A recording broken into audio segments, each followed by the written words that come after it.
lang sa iba, pero sa akin medyo mahirap. Lalo hindi naman ako yung tipong sanay humarap sa camera, pero gusto ko talagang gawin eh.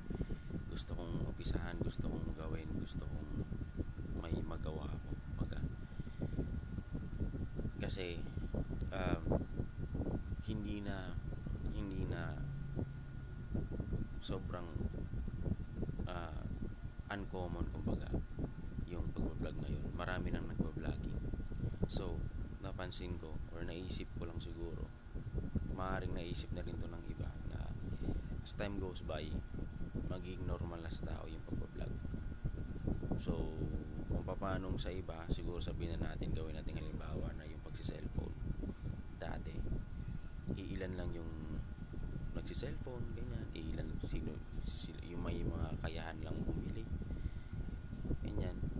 Hindi siya ganun ka normal. Kumbaga lang yung mga nasa mataas na posisyon lang sa gobyerno or sabihin na natin mga nasa business industry lang, mga mayroong cellphone. Pero ngayon, di ba? Kahit bata may cellphone, kahit sabihin na natin nakatira man sa ilalim ng tulay may cellphone, di ba? So, tingin ko ganun din sa pag-vlog eh. Sa akin lang naman yun. Na hanggat mayroong cellphone, yung iba dyan magbablog, post ng video. So, ba't di natin umpisa? Kaya naisip ko i-vlog, mag-vlog kung ano man yung gusto kong gawin. Balak ko kasing gawin talaga business content. Gusto ko rin ano yun sa iba, i-share na pwede nyo rin gawin. Like kung mayroon kayong naisip na business, i-vlog nyo na rin. Tingin ko magiging kakambal na yun ng business balang araw eh. Yung meron kang business tapos i-vlog mo at the same time. So kasi hindi lang naman sa personal interaction yung pakikipag-socialize ngayon, kundi maging sa social media. Kaya tinawag siyang social media. Nakikipag-socialize ka rin through media. So in terms of business, pasok ang business doon. Like alam niyo naman marketplace, di ba? Shopee, Lazada, through online. Ngayon, bakit yung sarili nating business, bakit hindi natin ipasok to, di ba?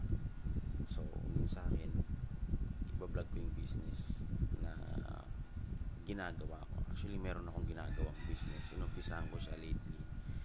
Yung paggawa ng siomai rice. So, hindi na bago. Pero, ang sa akin kasi, hindi man unique yung business na ginawa, which is siomai rice. Napakarami nang nagsiomai rice. Pero at least sa parte ko, inumpisahan ko siya, diba? Inumpisahan ko, trinay ko, ineksperimentohan ko kung kaya ko ba, ineksperimentohan ko kung ano kaya magiging takbo ng buhay ko kapag ginawa ko to, ano magiging routine ng buhay ko kapag sinimulan ko tong ganitong business o linya ng buhay kumbaga. Kaya ayun, puyat, syempre andun na rin yung pagod, tapos may konting pressure kasi employed pa rin naman ako up until now. Ayaw ko namang bitawan din yung trabaho, lalo sa business syempre risk yun, hindi natin masasabi. Umaapa ka sa kawalan pa na magpupumpa o hindi natin masasabi. Yun lang. So tignan natin kung anong mangyayari na near future. Gaya nito pag-vlog, sinimulan ko. Medyo nakakahiya, pero ito na. Wala. At least sinubukan habang buhay ka, kaysa naman kung kailan ka uugod o bedridden, nakahiga ka na siga, di ka na makagalaw, saka mo palang gusto subukan yung mga bagay-bagay, di ba?